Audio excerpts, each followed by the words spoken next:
নমস্কার বন্ধুরা, আজ চলে এসেছি আরও একটি নতুন ভিডিও নিয়ে। আগামী বৃহস্পতিবার গুরু পূর্ণিমা। এই দিন একটি 1 টাকার কয়েন গোপনে রেখে দিন বাড়ির এই স্থানে।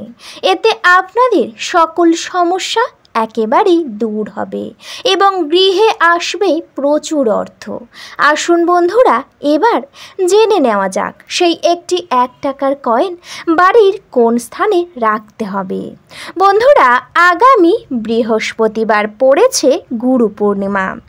এই দিনটা অত্যন্তই শুভ এবং অনেক পবিত্র একটি দিন বলা চলে। বলা হয় এই দিন আপনারা যেমন কর্ম করবেন গুরুদের আশীর্বাদ আপনাদের উপরে পড়বে। আপনারা চাইলে গুরুদেবদের এই দিন কিছু উপহার দিতে পারেন। বন্ধুরা, আসা যাক এবার মূল বিষয়ে। সেই একটি 1 টাকার কয়েন বাড়ির কোন স্থানে রাখতে হবে, এটা করার জন্য প্রথম কি কাজ করণীয়, আসুন এবার পুরোটা জেনে নেওয়া যাক। আগামী বৃহস্পতিবার গুরু পূর্ণিমার দিন আপনাদের অবশ্যই ব্রহ্ম মুহূর্তে ঘুম থেকে উঠতে হবে। হ্যাঁ বন্ধুরা, একেবারেই ঠিকই শুনেছেন। অনেকটা সকালে ঘুম থেকে ওঠা অত্যন্তই ভালো। এতে শরীর স্বাস্থ্য ভালো থাকে এবং তার সাথে সাথে সকল দেবদেবীর আশীর্বাদও পাওয়া যায়। তাই চেষ্টা করবেন অনেকটা সকালে ঘুম থেকে ওঠার। ঘুম থেকে উঠেই বিছানাতে বসে আপনারা নিজেদের গুরুদেরকে একবার একটি প্রণাম জানাবেন। এরপর আপনারা ঘর বাড়ি পরিষ্কার পরিচ্ছন্নতা করে নেবেন। এদিন বাড়িঘর পরিষ্কার রাখতে হয়। অনেকে বা অনেক সময়ের অভাবে হয়তো সর্বদাই ঘর বাড়ি পরিষ্কার করে রাখা হয় না, কিন্তু চেষ্টা করবেন গুরু পূর্ণিমার আগের দিনে বাড়িঘর পরিষ্কার পরিচ্ছন্ন করে রাখার। যখনই আপনাদের বাড়িঘর পরিষ্কার পরিচ্ছন্ন হয়ে যাবে, তারপর অবশ্যই করে আপনারা কিন্তু কোনো না কোনো গঙ্গাতে গিয়ে স্নান করবেন। এদিন গঙ্গা স্নান করা অত্যন্তই শুভ। বাড়ির আশেপাশে যদি কোথাও গঙ্গা থাকে সেখানে গিয়ে স্নান করতে পারেন, আর যদি না থাকে সেক্ষেত্রে বাড়ির স্নানের জলে গঙ্গার জল মিশিয়ে আপনারা স্নান করে নিতে পারেন। যে কাজটা সহজ মনে হবে, যে কাজটা করতে পারবেন, অবশ্যই চেষ্টা করবেন সেই কাজটি করার। এরপর স্নান সেরে একটি শুদ্ধ পোশাক পরবেন। মনে রাখবেন এই দিন কোনো কালো রঙের পোশাক পরা একেবারেই যাবে না। আপনারা অন্যান্য যে কোনো রঙের পরতে পারেন, শুধুমাত্র কালো রং ছাড়া। এরপর শুদ্ধ পোশাক পরে আপনারা কিন্তু চলে যাবেন সোজা আপনাদের বাড়ির ঠাকুর ঘরে।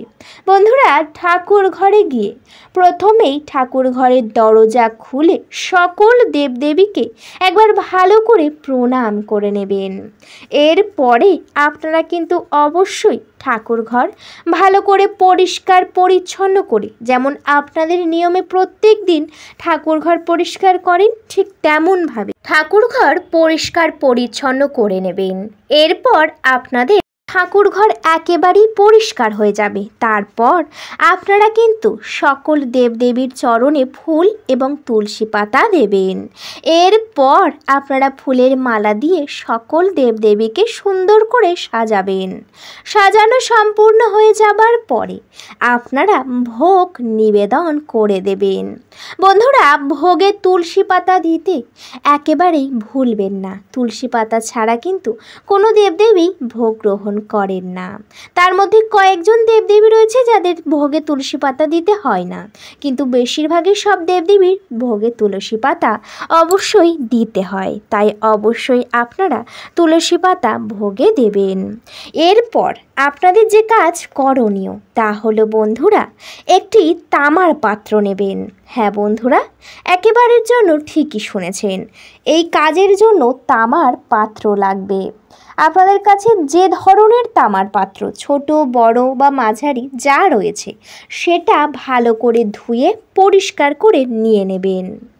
যখনই জিনিসটা ধুয়ে মুছে পরিষ্কার হয়ে যাবে, তারপরে আপনাদের যে কাজ করণীয় তা হলো তার মধ্যে বেশ কিছুটা ফুল দেবেন। ফুল দিয়ে পাত্রটিকে সুন্দর করে সাজিয়ে নেবেন। সাজানোর পরে সেই ফুলের উপরে রাখবেন একটি লাল শালু কাপড়। বন্ধুরা, যে কোনো দশকর্মার দোকানে খুব সহজে শালু কাপড় পেয়ে যাবেন, আর যদি আপনাদের বাড়িতে থাকে সেখান থেকেও সহজেই নিতে পারেন শালু কাপড়টি। শালু কাপড়টি যেন শুদ্ধ এবং পরিষ্কার হয়, পারলে একটু গঙ্গার জল ছিটিয়ে আরও একবার শুদ্ধ করে নেবেন। এরপর শালু কাপড়টিকে নিয়ে আপনারা সেই পাত্রর উপরে রাখবেন। তারপর সেই শালু কাপড়ের উপরে আপনারা রাখবেন একটি 1 টাকার কয়েন। বন্ধুরা, যে 16 আনা সেটা কিন্তু অবশ্যই গঙ্গার জলে ধুয়ে নেবেন। তারপর সেটার মধ্যে একটু গোলা সিঁদুরের আপনারা তিলক বা আপনারা ফোঁটা দিয়ে দেবেন এবং 1 টাকার কয়েনটি শালু কাপড়ের উপরে রাখবেন। সেই 1 টাকা কয়েনের উপরে রাখবেন একটি আপনারা অবশ্যই করে সুপারি। হ্যাঁ বন্ধুরা, একেবারেই ঠিকই শুনেছেন। এই কাজের জন্য একটি গোটা শুকনো সুপারি লাগবে। যদি শুকনো একান্তই না থাকে সেক্ষেত্রে কাঁচা নিতে পারেন, কিন্তু চেষ্টা করবেন শুকনো নেওয়ার। এরপর সেই 1 টাকার উপরে অবশ্যই করে আপনারা সেই শুকনো সুপারিটি রেখে দেবেন। বন্ধুরা, তারপরে যে জিনিসটি আপনাদের লাগবে তা হলো একটি গাঁটি শুকনো হলুদ। সর্বদাই কিন্তু ঠাকুর ঘরে থাকে বা পুজোর কাজে দেখা যায় এই গাঁটি শুকনো হলুদ।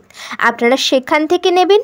যদি একান্তই না থাকে সেক্ষেত্রে কি করবেন, বাজারে গিয়ে যে কোনো দোকান থেকে খুবই সহজে এই শুকনো হলুদ নিয়ে আসতে পারেন। এরপর সেই শুকনো হলুদটি আপনারা শালু কাপড়ের উপরে রাখবেন এবং উপর থেকে একটি ফুল অবশ্যই দেবেন। এরপর পাত্রটিকে নিয়ে আপনাদের বাড়ির যে গুরু দেবতা রয়েছে বা যে ইষ্ট দেবতা রয়েছে সেই দেবতার চরণে রাখবেন। যখনই আপনাদের রাখা সম্পূর্ণ, তারপর ইষ্ট দেবতার কাছে হাত জড়ো করে আপনাদের সকল সমস্যা এবং মনস্কামনা অবশ্যই জানাবেন। জানানোর পর একটি প্রণাম করে নেবেন।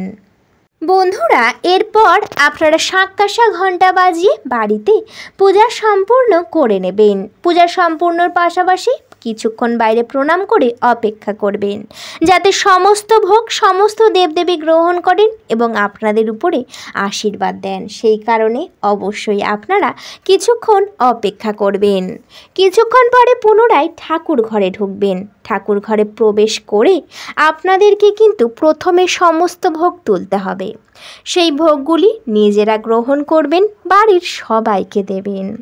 এরপর আপনারা অবশ্যই করে সেই স্থান বা সেই জায়গাটিকে পরিষ্কার করে নেবেন। তারপর যে ইষ্ট দেবতার চরণে পাত্রটি রেখেছেন সেই ইষ্ট দেবতার কাছে প্রণাম করে অনুমতি চেয়ে পাত্রটি তুলে নেবেন। পাত্রটি তুলে শালু কাপড়টি ভালো করে বেঁধে নেবেন। শালু কাপড়ের উপরে যে মঙ্গল সামগ্রী অর্থাৎ 1 টাকার কয়েন, একটি সুপারি এবং একটি হলুদ রেখেছেন একত্রে ভালো করে পুঁটলির আকারে শালু কাপড়টিকে বেঁধে নেবেন। বন্ধুরা, বাঁধার সময় খেয়াল রাখবেন কোনো জিনিস যেন বাইরে না পড়ে যায়। এরপর যখন বাঁধা সম্পূর্ণ, আপনারা অবশ্যই করে সেই পুঁটলিটিকে নিজেদের কপালে 3 বার ছুঁয়ে নেবেন। এরপর সোজা নিয়ে যাবেন আপনাদের বাড়ির আলমারির লকারে। হ্যাঁ বন্ধুরা, একেবারেই ঠিকই শুনেছেন। এই আলমারির লকারে একেবারেই কোণের দিকে আপনারা সেই পুঁটলিটিকে রাখবেন। পুঁটলিটি রাখার সময় অবশ্যই আপনারা কিন্তু অবশ্যই করে আপনাদের ইষ্ট দেবতার নাম 3 বার করবেন বা আপনাদের যে গুরু রয়েছে গুরুর নাম 3 বার করবেন। এরপর পুঁটলিটিকে একেবারেই ভিতরে রেখে দেবেন। এমনভাবে রাখবেন যাতে কারোর হাত খুব সহজে না পড়ে বা নজর খুব সহজে গিয়ে না পড়ে। আপনাদের ঠিক তেমনভাবেই রাখতে হবে। বন্ধুরা, এছাড়াও আপনারা চাইলে আপনার যে দরকারি জিনিসপত্র বাড়িতে রাখেন, বাক্সে হোক বা অন্যান্য কোনো জায়গা, চাইলে সেই স্থানেও রাখতে পারেন। এই জিনিসটি 3 দিন রাখবেন। 3 দিন পরে সেখান থেকে বার করে নিয়ে নিজেদের কপালে আরও একবার 3 বার ছুঁয়ে নিয়ে ঠাকুর ঘরের একটি নির্দিষ্ট জায়গায় রেখে দেবেন। বন্ধুরা, এই কাজের ফলে আগামী যে দিনগুলো আসবে আপনাদের কিন্তু অনেক ভালো হবে এবং সকল সমস্যা, আর্থিক কষ্ট, অনটন একেবারেই দূর হবে। কিন্তু কাজটির ওপর আপনাদের বিশ্বাস, ভালোবাসার সাথে গুরুর প্রতি শ্রদ্ধা জানিয়ে তবেই করবেন। অবিশ্বাস মনে যদি করেন কোনো ফল পাবেন না, এতে কিন্তু সকল দেবদেবী সহ গুরুকেও অপমান করা হবে। তাই একেবারে এই কাজ করবেন না। যদি বিশ্বাস হয় তবেই করবেন। এই কাজের ফলে কিন্তু আপনাদের সকল সমস্যা দূর হবে। বন্ধুরা, আশা করছি আপনাদেরকে পুরোটা বোঝাতে পারলাম। ভিডিওটা ঠিক এই পর্যন্তই। ভিডিওটি যদি ভালো লেগে থাকে অবশ্যই ভিডিওতে একটি লাইক করবেন, শেয়ার করবেন এবং সাবস্ক্রাইব করে আমার পাশে থাকবেন। আজকের মতো আমি বিদায় নিলাম। সবাই ভালো থাকবেন, সুস্থ থাকবেন। সকলকে জানাতে চাই অনেক অনেক ধন্যবাদ। হরে কৃষ্ণ, রাধে রাধে।